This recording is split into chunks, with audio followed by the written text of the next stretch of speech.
여러분, 여러분의 인생 가운데 정말로 힘든 적이 있었다면 언제를 기억하시고 또 무슨 일이 있었습니까? 혹 지금이 여러분의 인생 가운데 참 고단하고 힘든 시간을 겪고 있는 분들도 있는지 모르겠습니다. 우리 모두가 기도할 때마다 무탈하기를 원하고 또 사건 사고가 없이 평안하고 형통하기를 원합니다 라고 그렇게 기도하시고 믿음으로 산다라고 하지만요, 여러분, 성경이 말하는 평안이나 또 형통은 좀 다릅니다. 사건 사고가 없음을 의미하는 것이 아니라 우리 인생 가운데 휘몰아치는 거센 비바람의 그런 어려운 가운데서도 여러분, 우리의 중심이 흔들리지 않는 것을 평안함이라고 이야기하고, 오히려 그런 상황 가운데 감사할 수 있고 기뻐하며 살아가는 것을 형통함이다라고 말합니다. 전쟁 가운데 있을 수도 있고요, 또 우리가 고난과 같은 어려운 시기를, 폭풍과 같은 위기의 그런 상황 속에서도 우리가 주님을 믿고 의지하며 나아갈 때 우리 마음 가운데 평안이 임하게 되어지고, 또 주님과 함께 하시니까 오히려 괜찮습니다라고 이야기하고, 오히려 주님 앞에서 감사합니다라는 이런 고백이 있을 때 우리가 형통한 인생이다라고 말하는 것입니다. 여러분, 제 인생을 돌아볼 때도 여러 고비들이 있었습니다.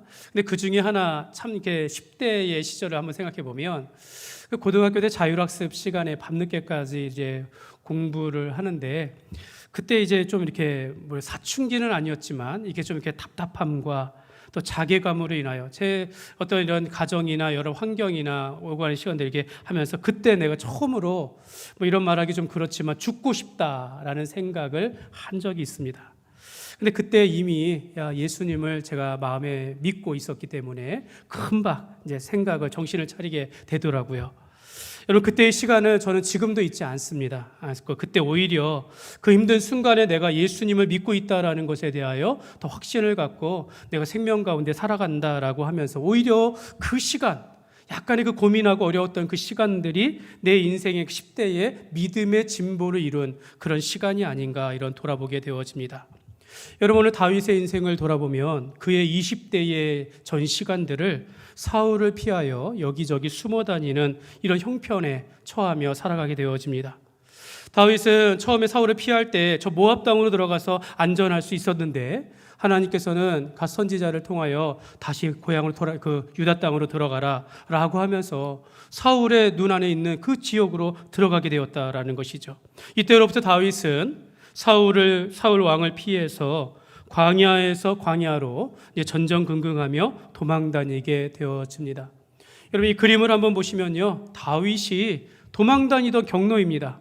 이게 그 파란색이 첫 번째로 도망다니던 것이고, 두 번째가 빨간색, 세 번째가 이 보라색입니다. 그가 도망다니던 그런 시기들입니다.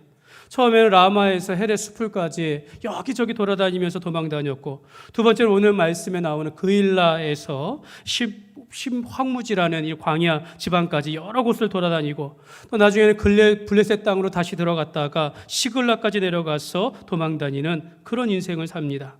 다윗은 광야로 들어가서 도망다니는데, 십광야에도 있었고 마온 황무지 광야로 도망가기도 하고 엔게디 광야로 도망다니기도 하였다라는 것입니다. 하나님은 다윗을 광야로 내모셨습니다. 14절 말씀을 보시면요, 같이 읽겠습니다. 다윗이 광야의 요새에도 있었고 또 십광야 산골에도 머물렀으므로 사울이 매일 찾되 하나님이 그를 그의 손에 넘기지 아니하시니라. 아멘. 여러분, 우리가 이제 광야라 하면 자칫 이제 뭔가 좀 관광하기 좋고 한번 가보고 싶은 장소, 이렇게 생각할 수도 있겠어요. 이렇게 좀 추억과 낭만이 있는 이런 생각을 할 수 있겠지만 그렇지 않습니다. 광야는 황무지와 같은 곳입니다. 덥고 건조하고 극도로 척박한 땅입니다.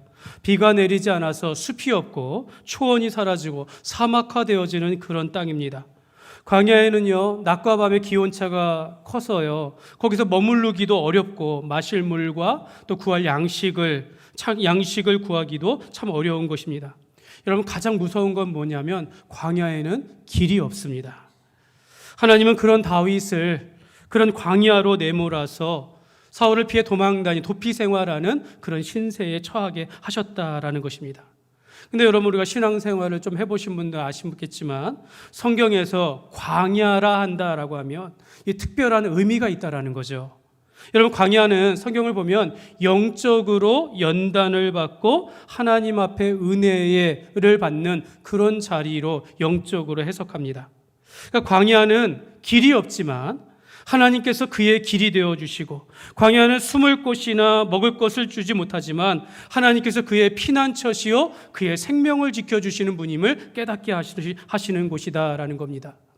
여러분, 광야를 히브리어로 이제 미드바르라고 합니다. 미드바르. 이 어원에서 다바르라는 말이 나왔는데, 다바르가 말씀이라는 뜻입니다. 말씀, 다바르. 하나님은 사람을 광야로 인도하사 그곳에서 말씀하시면서 그 사람과 함께 하시며 연단하시고 세우신다라는 것입니다. 그래서 여러분, 우리 인생 가운데 우리가 광야와 같은 시련이 찾아온다 할지라도 여러분, 우리가 포기하지 않고 살아가는 이유가 바로 여기에 있는 것입니다. 바로 그 광야에서 우리가 하나님을 만나기 때문입니다. 그 광야에서 우리가 하나님의 은혜를 받기 때문입니다. 하나님은 이스라엘을 애굽에서 구원하실 때 여러분, 모세를 부르시며, 모세를 애굽에서 왕궁에서 자랄 때 모세를 이스라엘의 지도자로 세운 것이 아니라 모세를 그 왕궁을 떠나 미디안 광야로 가게 해서 40세에서 80세까지 무려 40년 동안을 광야에서 양을 치며 살게 하셨던, 그래서 모세를 그렇게 세우셨다라는 것입니다.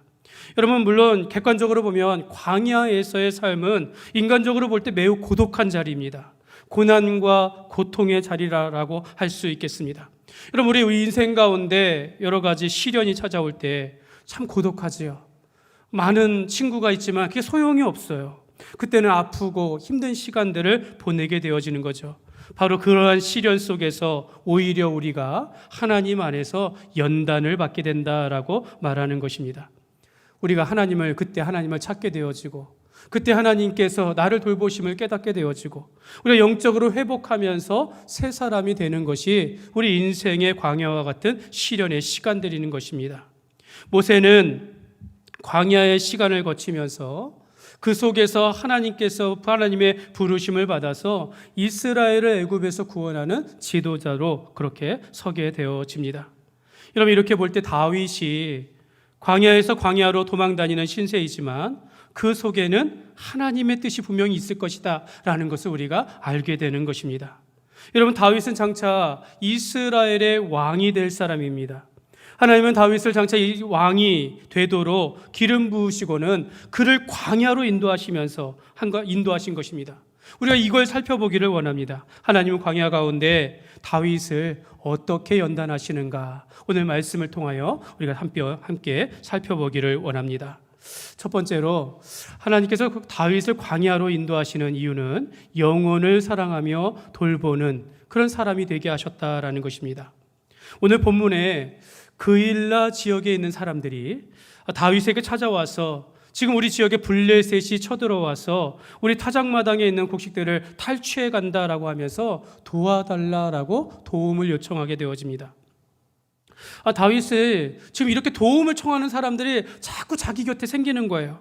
전에 아둘람 굴에 숨어 있었을 때 그때 환난당한 자, 빚진 자들, 애통하는 자, 마음이 원통하는 자들이 다윗 곁에 모였는데 그때 400명의 연약한 자들이 다윗 곁에 모였다라고 성경은 말씀합니다.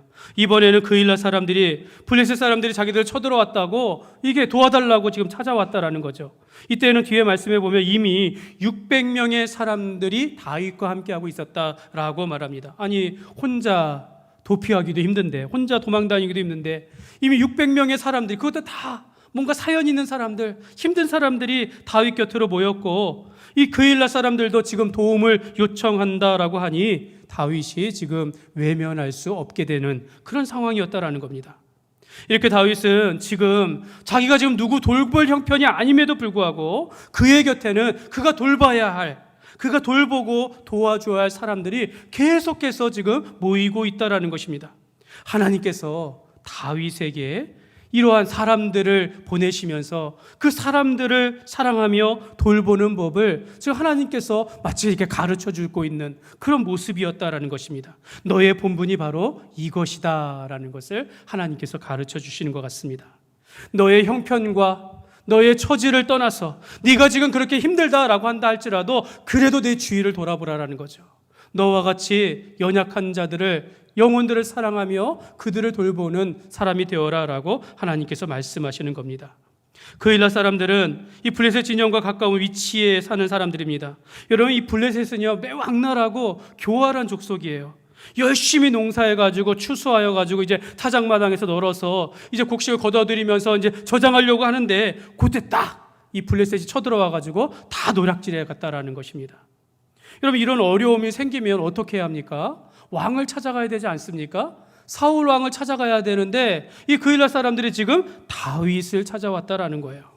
다윗은 외면하지 못했다라는 거죠. 사랑하는 여러분, 우리가 잊지 말아야 할 것은 이 본문에 깔려 있는 거예요. 다윗은 이미 하나님 앞에 기름 부음 받은 자로서 장차 이스라엘의 왕이 될 사람입니다. 비록 지금은 쫓기며 도망다니는 처지에 있지만 다윗의 눈에는 지금 한치 앞을 알지 못하는 그런 상황 가운데 있지만 하나님께서는 그를 광야로 인도하시며 그를 연단하시면서 장차 이스라엘의 왕이 되어 왕으로서의 자질을 지금 갖추도록 하신다라는 겁니다. 여러분, 왕의 첫 번째 자질이 무엇입니까? 여러분, 그것은 백성들의 생명과 백성들의 재산을 보호하는 것입니다. 하나님은 장차 그를 왕이 되게 하시면서 하나님의 백성들을 맡기시면서 그들을 돌봐라, 그들의 재산을 지키라라는 이 왕으로서의 자질을 갖추도록 하시는데, 그게 이 다윗의 곁에 이러한 연약한 자들을 두시면서 그들의 억울함과 원통함들을 이해하며 그들을 지키며 돌보시게 한다라는 것입니다. 다윗은 자기의 형편과는 상관없이, 자기도 그들만큼이나 어려운 상황이지만 그거 보는 것이 자기를 보는 것이 아니라 주위에 있는 사람들을 돌보며 그들을 사랑하라라고 하나님께서 말씀하고 있는 것입니다. 만약 다윗이 지금 쫓기는 인생이 아니라 사울 왕 곁에 있어서 여전히 군대 장관으로 있었다면 여러분, 전쟁에 능한 용사로서의 어떤 그런 타이틀은 거머쥘 수 있었을 것입니다. 그러나 하나님은 그 자리에서 내려오게 하셔서 광야로 다윗을 내모시면서 지난날의 그런 모든 권세나 모든 허영심들을 다 내려놓게 하시고 오히려 광야 가운데 낮은 자리에서 그 낮은 자리에 그들의 영혼들을 사랑하며 돌보게 하시고 있다라는 것입니다. 아까도 말씀드렸지만 모세도 애굽의 왕궁에서 자라서 왕자로서 자랐지만 하나님은 그 모세를 끄집어내가지고 미디안 광야로 들어가게 하셔서 40년의 시간 동안 고독한 인생, 양을 치는 인생을 살아간 가운데 과거에 있었던 그런 왕의 그런 모든 그 기억들과 그다음에 그런 권세들 다 내려놓게 하시고 오히려 그 가운데서 울부짖는 이스라엘의 그런 신음소리를 듣게 하시면서 이스라엘을 애굽에서 구원하는 지도자로 세우셨다라는 것입니다. 다윗은 아직 왕이 되기 전이지만 하나님은 그의 백성을 그에게 맡기시면서 먼저 이 작은 백성들, 그 입장에서는 굉장히 많지만 그 600명의 그 연약한 자들, 그일라 사람들을 도우라라고 하면서 장차 왕으로서 이 나라의 모든 이스라엘을 다스릴 만한 그 첫 번째 자질을 바로 사람을, 영혼을 사랑하며 그들을 돌보는 역할들을 배우게 하셨다라는 것입니다. 사랑하는 여러분, 우리의 시간들을 돌아보시길 바랍니다. 여러분, 우리의 지난 시간들을 돌아보면서 정말 우리가 어렵고 힘든 가운데서도 우리가 주위를 돌아보게 하시는 그 하나님의 모습을 우리가 볼 수 있었으면 참 좋겠습니다. 저도 지난 시간들을 돌아보면 물론 이제 큰 일들을 통하여 큰 역사를 이루며 하나님 앞에 놀라운 일들을 경험한 것도 있지만 이런 것도 감사하지만 제가 어렸을 때부터 작은 교회에서 자라면서 제 모교 목사님이 늘 성도들의 그 삶에 깊숙이 함께 하시면서 그들의 영혼을 돌보는 것들을 곁에서 보고 자란 것이 너무 감사하다라는 거죠. 그분이 이제 지금의 제 장인어른이신데 저는 지금도 제 장인어른을 이제 아버지라고 부르는 것보다 목사님으로 부르는 걸 더 좋아합니다. 왜냐하면 이 목회적인 은사로서 그 작은 교회에서 37, 8년을 목회하시는 것을 보면서 참 많은 것을 깨달았기 때문입니다.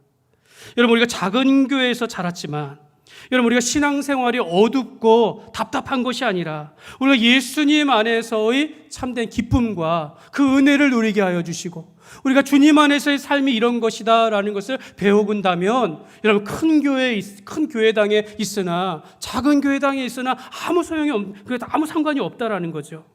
여러분, 우리가 현실적으로 제 인생을 돌아보면 주위에 나를 돌봐줄 자가 없고 힘든 시간이었지만, 오히려 예수님 안에서 좋은 지도자를 만나서 하나님을 만나며 그 속에서 행복한 신앙생활한 것이 참 감사하다라는 것입니다. 사랑하는 여러분, 그래도 여러분 큰 교회를 부러워하시겠습니까? 저는 교회마다 하나님께서 부르신 목적이 있다라고 생각합니다. 큰 교회의 역할이 있고 작은 교회에 있고, 중요한 것은 내가 이 교회에 있는 것이다라는 거죠. 어떤 분이 그래요. 어느 교회는 새벽 기도회가 없어요. 어느 교회는 오후 예배가 없어요. 이제 그런 거 없애고 소그룹 모여서 좋아 보입니다 하면서 자꾸 이렇게 얘기하시는 분들이 있는데, 여러분, 하나님께서 교회마다 부르신 목적이 있다라는 것입니다. 여러분, 우리가 그렇게 비교하기 전에 내가 예수님 안에서, 내가 이 교회 안에서 하나님께서 나를 부르신 목적이 어디에 있는가를 살펴보면서 우리가 주님 안에서 온전한 신앙생활을 하도록 우리가 노력해야 되지 않겠습니까? 여러분, 우리가 교회 좋은 점이 얼마나 많습니까? 저는 기도합니다. 우리 온 세대가, 어린아이에서부터 어른아이까지 온 세대가 함께 예배하는 그런 교회가 되기를 간절히 소원하는 것입니다. 모든 성도들이 예수님 안에서 예수 그리스도의 복음을 온전히 마음에 받아들이면서 예수님 안에서 온전한 예수의 십자가의 사랑을 깨달아서 우리의 주위를 돌아보며 우리의 영혼들을 살펴보면서 돌보며 이웃을 사랑하며 살아가는 그런 교회가 되기를 간절히 소원하는 것입니다. 사랑하는 여러분, 다윗은 형편이 어려운 자들이 도와달라라는 것을 외면하지 아니하고 자기도 힘들지만 저들을 도우며 은혜를 베푸는 자가 되는 것을 배웠다라는 것입니다. 사랑하는 여러분, 우리도 어떤 형편에서든지, 특히 내 형편이 어렵다 할지라도 우리 주위를 돌아보며 사랑하며 섬기는 삶이 되시기를 주님의 이름으로 축복합니다. 두 번째로, 하나님께서 다윗을 광야로 인도하시며 연단하신 이유는요, 하나님을 찾고 기도하는 사람이 되게 하셨다라는 것입니다. 여러분, 다윗이 사울을 피해 도망다니면서 그에게 한 가지 놀라운 변화가 하나 있었는데, 그것은 이제부터 무슨 일이든지 하나님께 묻고 기도하기 시작했다라는 것입니다. 물론 이전에도 기도했을 것이지만 나와 있지 않아요. 오늘 말씀부터 집중적으로 나옵니다. 여러분, 그런 것 같아요. 힘든 만큼 더 기도하게 한다라는 겁니다. 여러분, 우리가 힘들 때 더 하나님을 찾고 우리가 기도한다라는 겁니다. 여러분, 오늘 우리 교회도요, 꾸준히 이렇게 있다 보면요, 꾸준히 이렇게 교회 나와서 시간을 정해놓고 기도하시는 분들이 있어요. 저는 그런 분들의 마음을 이해할 수 있습니다. 힘든 시간을 지나왔고 지금도 어려운 시간들이 있기 때문에 하나님을 붙잡고 소원하며 기도하는 이런 분들이 있다라는 것을, 그래서 주님을 찾는다라는 것을 알게 되어집니다. 여러분, 블레셋 사람들이 이 그일라 마을로 내려와서 타작마당의 소출을 이제 이렇게 탈취했다라고 하며 도와달라고 하는데, 다윗에게는 지금 고작 600명의 사람들, 그것도 용사들이 아니라 지금 연약한 자들만 자기 곁에 있는데 어떻게 그 그일라 지역에 가서 블레셋과 전쟁할 수 있겠습니까? 다윗이 할 수 있는 거는 뭡니까? 기도밖에 없다라는 거죠. 그래서 오늘 2절 말씀에 보면 이렇게 말합니다. 같이 읽겠습니다. 이에 다윗이 여호와께 묻자와 이르되 내가 가서 이 블레셋 사람들을 치리이까? 여호와께서 다윗에게 이르시되 가서 블레셋 사람들을 치고 그일라를 구원하라 하시니. 아멘. 다윗은 그일라 백성들을 구원하기 위하여 블레셋과의 전쟁에 나가야 하는지 구체적으로 하나님께 물었습니다. 하나님, 내가 이 전쟁에 나가야겠습니까? 라는 거죠. 아니, 전쟁에 나가서 이기겠습니까? 라는 게 아니라 이 전쟁에 나가야겠습니까?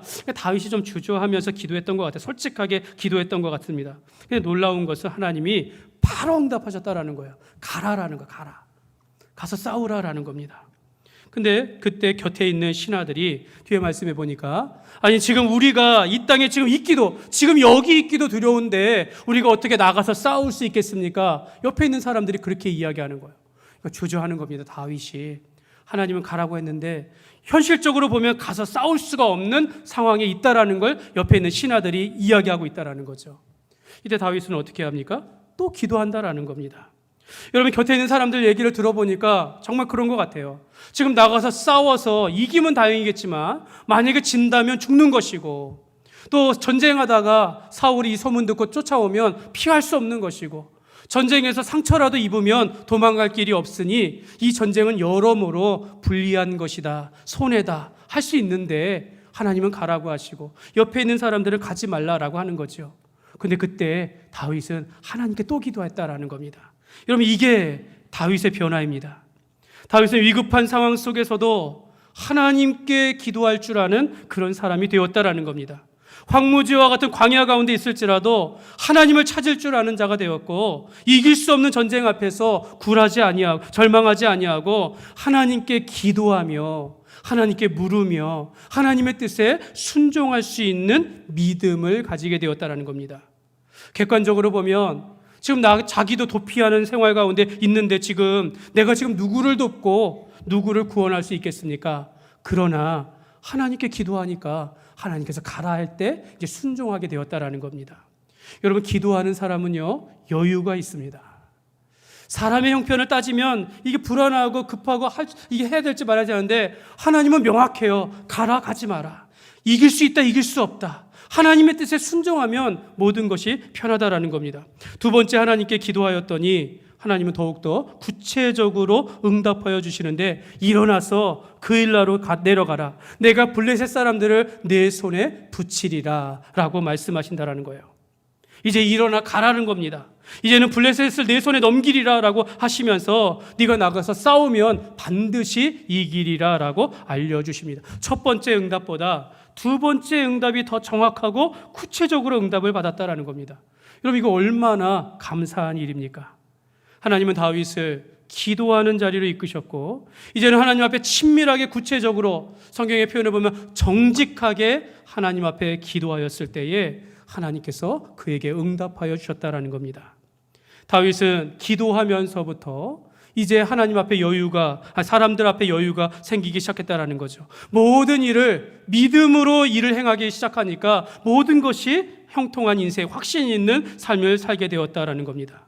사랑하는 여러분, 이 시간에 여러분에게 이런 말씀을 드리고 싶습니다. 여러분의 삶 가운데 기도의 깊은 은혜를 경험하시기를 주님의 이름으로 축복합니다.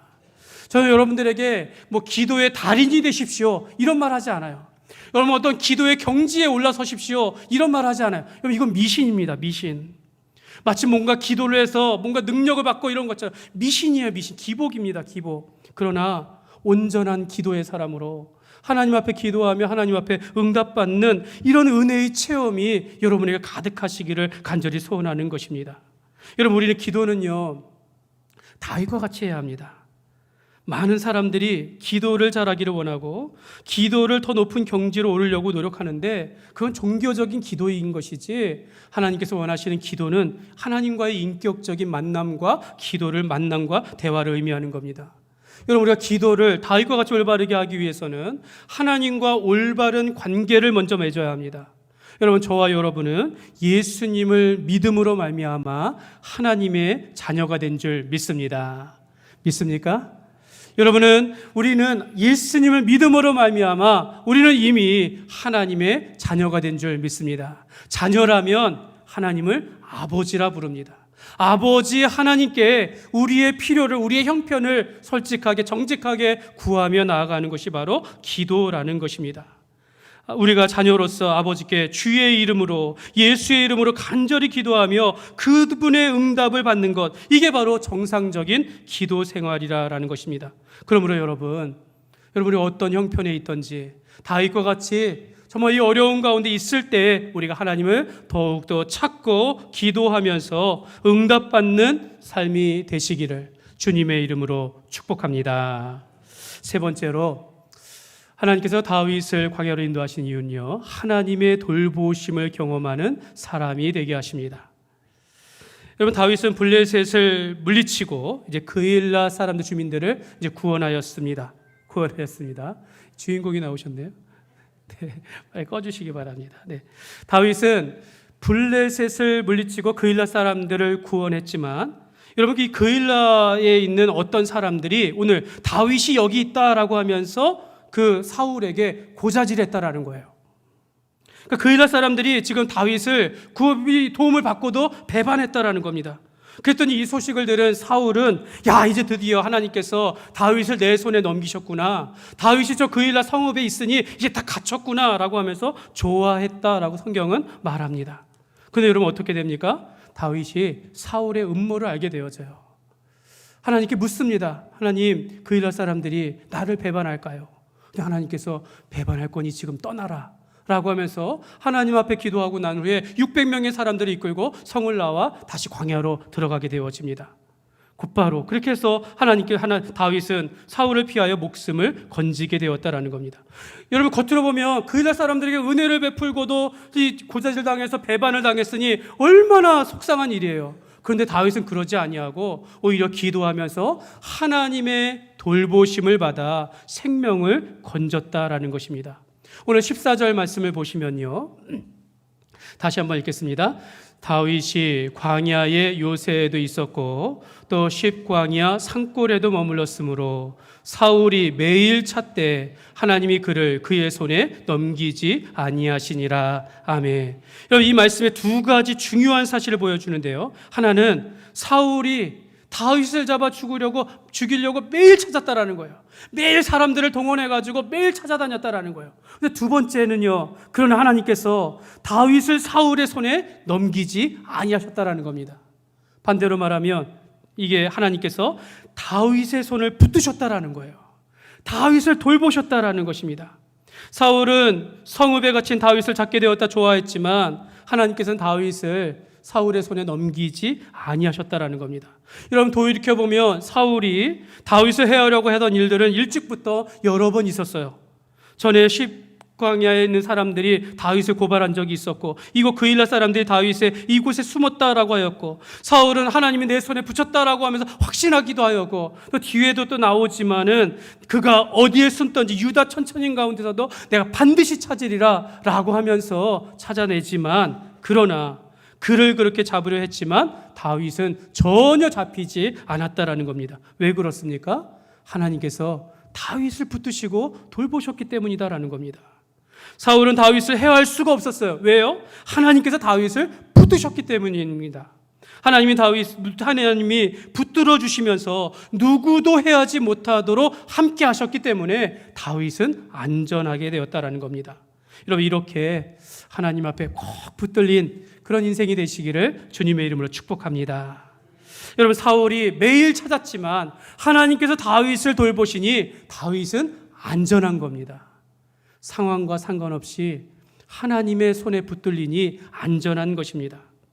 여러분 이걸 다른 말로 표현하면 하나님이 다윗의 편이 되어 주셨기 때문에 다윗이 안전한 것입니다. 시편 118편 6절과 13절 말씀에 보면 천천히 우리 같이 한번 읽겠습니다. 여호와는 내 편이시라. 내가 두려워하지 아니하리니 사람이 내게 어찌할까. 너는 나를 밀쳐 넘어뜨리려 하였으나 여호와께서는 나를 도우셨도다. 아멘. 사랑하는 여러분, 우리가 하나님을 온전히 신뢰하며 믿음과 신앙으로 사는 한 하나님은 저와 여러분의 편이시라는 것을 믿으시기를 바랍니다. 여러분 우리가 믿음으로 살지 아니하고 불신앙과 죄의 길로 걸으면서 하나님께서 나의 편입니다라는 이런 기대는 할 수 없어요. 그러나 우리가 하나님 앞에서 믿음의 길을 걷는 한, 이 땅에서 예수님을 온전히 믿고 사는 한 하나님은 우리의 편이시고 우리를 붙드시며 우리를 돌보신다라는 것을 믿으시기를 바랍니다. 여러분 모세가 그랬어요. 애굽의 군대가 뒤를 쫓아오고 앞에는 홍해로 이렇게 가로막혀 있다 할지라도 이 모세는 하나님을 바라보며 이스라엘 백성들에게 말합니다. 첫째로 여호와께서 오늘 너희를 위하여 행하시는 구원을 보리라. 두 번째로 너희가 오늘 애굽 사람을 뒤에 따라오는 애굽 사람을 보지 못하게 되리라. 세 번째로 여호와께서 너희를 위하여 싸우시리라. 여러분 모세는 하나님께서 자기를 붙드심을 알고 여호와께서 우리를 위하여 일하실 것을 알기 때문에 확신을 가지고 백성들에게 말했다라는 것입니다. 사랑하는 여러분 믿음의 사람은요 이러한 기대와 소망이 있습니다. 하나님은 우리를 위하여 역사하시고 우리를 어떤 원수로부터 보호하시며 어떠한 견고한 진이 있다 할지라도 주님께서 함께 하시면 파할 수 있다라는 이런 능력과 기대와 소망을 갖게 되어지는 것입니다. 그러므로 여러분, 하나님께서 다윗의 손을 붙드시고 돌보시는 한 사울은 다윗의 그 머리털 하나도 붙잡을 끄집어낼 수 없다라는 거죠. 마찬가지로 하나님은 오늘 우리가 믿음으로 살아가는 한 저와 여러분들의 삶을 붙드시고 돌보신다라는 것을 믿으시기를 바랍니다. 여러분, 이것이 얼마나 기쁜 일입니까? 아니, 어떻게 보면 얼마나 통쾌한 일입니까? 저도 목회를 하면서 여러분 여러 번 고비가 있었어요. 때로는 내가 말한 적도 없는 말을 들었다라고 하면서 막 나를 전화하면서 공격해오는 그런 난감한 상황을 겪었던 적도 있었고, 제가 너무 사역이 힘들어가지고 고단에서 꾸벅꾸벅 졸면서 새벽기도 새벽 말씀을 준비하면서 눈물을 흘린 적도 있습니다. 경제적으로 힘들지만 누구에게도 말도 못한 적 한두 번이 아님에도 불구하고 하나님은 그때그때마다 나를 내버려 두지 아니하시고 피할 길을 내어주시고 새 힘을 허락하여 주시고 또 이게 도움의 손길을 하나님께서 보내주시면서 정말 그 인생 가운데 하나도 후회됨이 없도록 하나님께서 붙드신다라는 것을 경험했다라는 것입니다. 이게 역전이 아닙니까? 이 역전. 나는 기대할 수 없지만 하나님께서 나를 붙드시니 나와 함께 하시는 은혜를 경험하게 되어지는 겁니다. 사랑하는 여러분, 아무리 우리를 잡으려고 하고 넘어뜨리려고 해도 하나님께서 함께 하시고 붙드실 때 여러분 우리는 넘어지지 않게 되는 것입니다.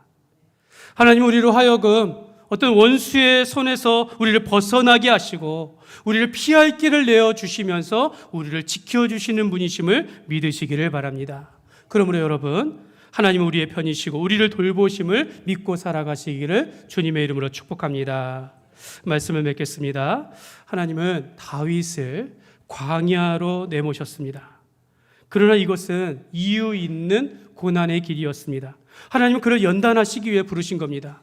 다윗은 장차 이스라엘의 왕이 되어질 아버지 하나님께서 하나님의 기름 부음 받은 자이기 때문에 하나님께서 그의 인생을 붙드셨다라는 것입니다. 하나님은 광야 가운데서 자기보다 연약한 자들을 오히려 만나며 그들을 도와주며 영혼을 사랑하며 사람을 도와주는 그런 인생이 되어졌고, 그 어려운 가운데 있을 때에도 하나님을 찾고 기도하는 자가 되며 하나님 앞에 응답받는 인생이 되었습니다. 하나님께서 그의 손을 붙드시사 그가 가는 곳마다 피하게 하시고 그의 생명을 보존하게 하셨다라는 것입니다. 사랑하는 여러분, 우리가 광야 같은 시련들을 우리 인생 가운데 만날다 할지라도 하나님께서 우리를 붙들어 주시고 함께 하심을 믿으시기를 바랍니다. 예수님을 온전히 믿는 한, 우리가 하나님의 자녀로서 하나님 앞에 구하고 찾으며 살아가는 한 하나님께서 우리의 편이 되어주시고 우리에게 힘과 지혜와 능력을 허락하시며 우리를 돌보심을 믿고 살아가시기를 바랍니다. 그러므로 우리가 믿음 안에서 주님 안에서 흔들림 없는 삶을 살아가시기를 주님의 이름으로 축원합니다.